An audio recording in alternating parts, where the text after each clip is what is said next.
We have a 1988 Chevrolet half-ton pickup that we're going to go through the steps in order to replace the fuel pump. One of the easiest ways to bleed the pressure off this system before we replace the fuel pump is to remove the fuel pump fuse and then crank the engine over. The location of the fuel pump fuse is clearly marked on the power block cover under the hood.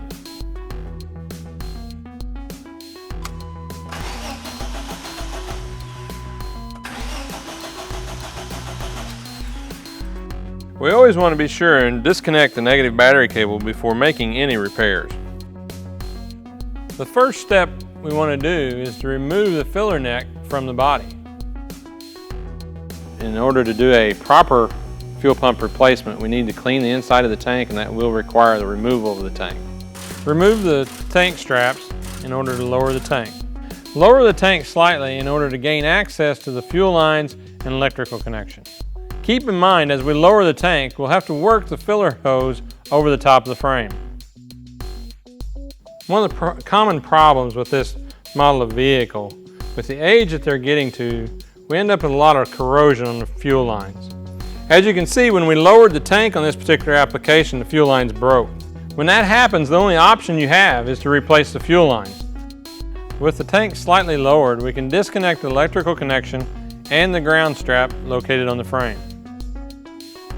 With all lines disconnected, we can now remove the tank from the vehicle. Because the tank is severely deteriorated, we've decided to replace the tank completely. Because we've elected to use a new tank on this vehicle, you can see that the top of the tank and the interior of the tank is perfectly clean. But if you were using your old tank, you'd want to make sure and clean the top of the tank before removing the pump. At this point, we need to drain the remaining fuel into a safe container and then clean the inside of the tank. We want to be sure that the tank is as clean as possible to allow a clean environment for the fuel pump. Now with the fuel tank thoroughly cleaned, we're ready to install the new Airtex fuel pump. As you install the pump, be sure and install the tank seal.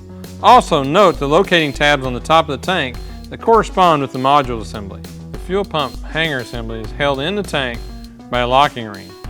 Be sure and use a non-ferrous brass punch to install or remove this ring. Reinstall the fuel filler vent tube. Reinstall the emissions tube from the old hanger assembly. With the new Airtex hanger assembly installed, we're ready to reinstall the tank into the vehicle. With the tank in this position, you can reattach your emissions line. Also, reconnect your electrical connection and attach the ground strap to the frame. One of the more common shortcuts is to cut the fuel pump ground that is attached to the frame. The proper way is to remove the ground from the frame, clean the frame with a wire brush, and then reinstall the new ground. This will ensure that we get a proper voltage to the pump. Reattach the fuel pressure line and return line. With all the lines reconnected, raise the tank into position and reattach the tank strap. Reinstall the fuel filler tube into the body, and then tighten the fuel filler hose. Reinstall the fuel pump fuse. Reconnect the negative battery cable.